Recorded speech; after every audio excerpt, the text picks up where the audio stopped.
अभी कुछ दिन पहले तक तो हम डिबेट कर रहे थे कि बृजमोहन नाराज हैं, उन्होंने ये पैतरा चल दिया, वो फप्ती कस दी, वो तंज कस दिया, और अब सब गले मिल रहे हैं, भोजन कर रहे हैं, फूल दिए जा रहे हैं।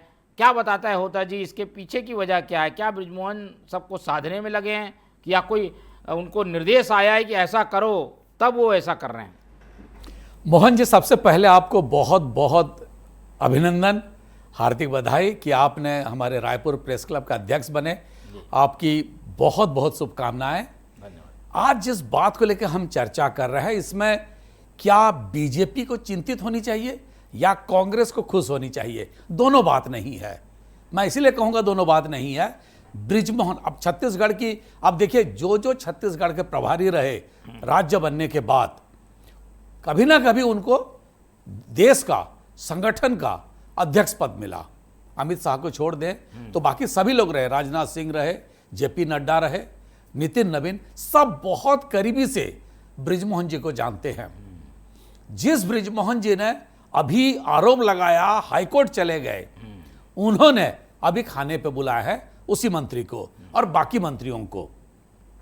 क्या जो भूल हुआ उसको सुधार करने की यह तरीका है? क्योंकि नई समीकरण बैठ रही है पार्टी में। जेपी नड्डा, जगत प्रकाश नड्डा जब तक अध्यक्ष रहे अलग समीकरण था, अब समीकरण बदल गया। नितिन नवीन खुद के टीम बनाएंगे और वो अभी तक, कल तक वो इसी प्रदेश के प्रभारी थे, व्यक्तिगत रूप से सबको जानते हैं। इन्हीं के शिकायत पर जेपी नड्डा का फोन आया था बृजमोहन जी को, यह सबको पता है। तो सवाल उठता है नए समीकरण में, क्या बृजमोहन जी राष्ट्रीय पटल में इस तरह का अकेले आदमी है?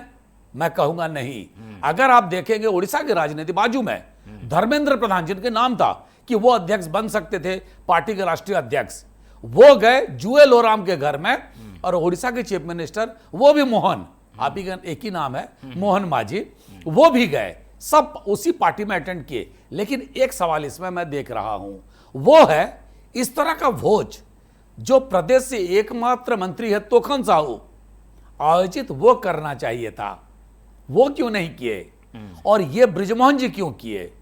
बस इसी का एक सवाल हमको इसका जवाब ढूंढना पड़ेगा कि तोखन साहू कहीं परिदृश्य में पीछे क्यों चले जा रहे हैं, और बृजमोहन जी जानते हैं कैसे छपाना है, कैसे चमकाना है और कैसे आगे आना है। तो वो उसी चीज का प्रयास कर रहे हैं, क्योंकि पार्टी के समीकरण बदल रही है, राजनीति भी बदल रही है, तो थोड़ा बहुत सबको जोर मारना होता है, उसी के कड़ी है। कहीं पीछे से कोई निर्देश तो नहीं आया कि आप ज़्यादा विवाद में हैं, मतभेद ज़्यादा बढ़ गए हैं, इसलिए बृजमोहन जी ये सब करना पड़ रहा है बृजमोहन जी को? ऐसा तो नहीं है? बिल्कुल आप सही कह रहे हैं, ये भी हो सकता है, क्योंकि बृजमोहन जी का जो एग्रेसिव पॉलिटिक्स है, इसी का परिणाम था कि नरेंद्र मोदी जी आने के बाद बोले थे, देखो आज मैं ब्लैक कैट कमांडो लेके आया हूं, जब बेबीलोन होटल में राष्ट्रीय कार्यकारिणी की बैठक चल रही थी। इसका मतलब है बृजमोहन जी का जो पॉलिटिक्स रहा है, फ्रंट फुट पे खेलने का, कई बार बीजेपी के संगठन के ताल के साथ ताल नहीं मिलाता है, संगठन अलग सोचती है।